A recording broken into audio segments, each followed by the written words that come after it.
I am not having a pop at Saraya, just showing genuine concern.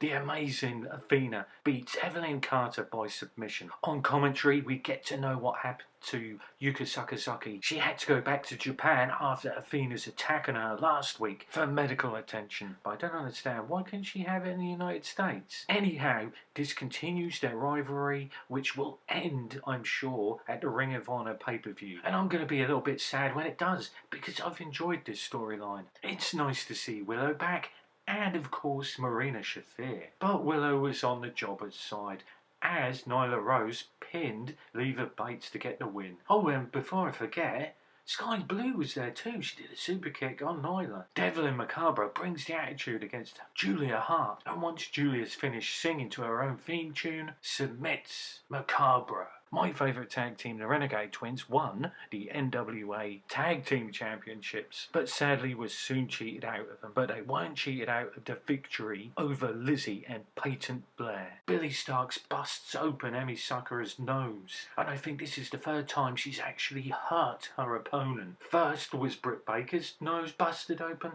then the second one I thought was Yuka Sakazaki with a bruised face. I'm not criticising Billy, she's amazing. Just maybe a little bit more careful. But I can do the stuff she does. Emi Sakura, however, picks up the win. And if you can, you need to watch this match.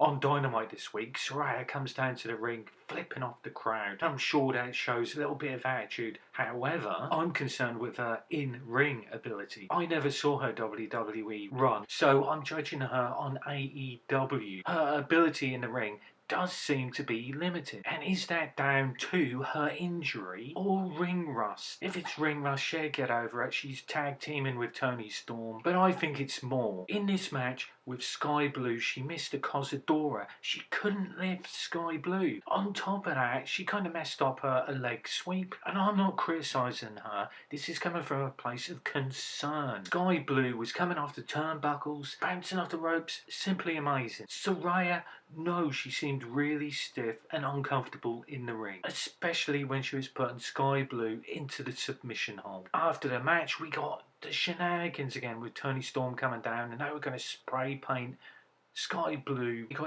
Then we got Jamie Hayter, Britt Baker coming in for the save, and then Toni Storm standing at the top of the ring wanting a title shot. Then we found out later that Jamie Hayter is going to face Ruby Soho at the next pay-per-view, but Saraya is added to the match as well. And I'm not keen on that. It would have been great for Soho and Hayter. Would have been an amazing match. But with Saraya, what happened on this week's episode of Rampage? Willow lost against Toni Storm. I'm not really sure where this storyline is going, them and us. Toni Storm won by distraction. Saraya was on the hardest part of the ring, of course, the ring apron, and Willow went to sort her out and hip tossed her into the ring. It's a shame that Willow lost. Fun fact, Chris Jericho during the commercial break thought that Norwich in the east of England was actually in the north of England. How could he get that wrong? Even I know Montreal is in New York. Also, living legend Chris Jericho mentioned to JR that he was calling, or had called, Julia Hart Jezebel, which of course is antiquated language. Anyhow, the shenanigans after the match were sorted out by Ruby Soho coming down to the ring and saving her friend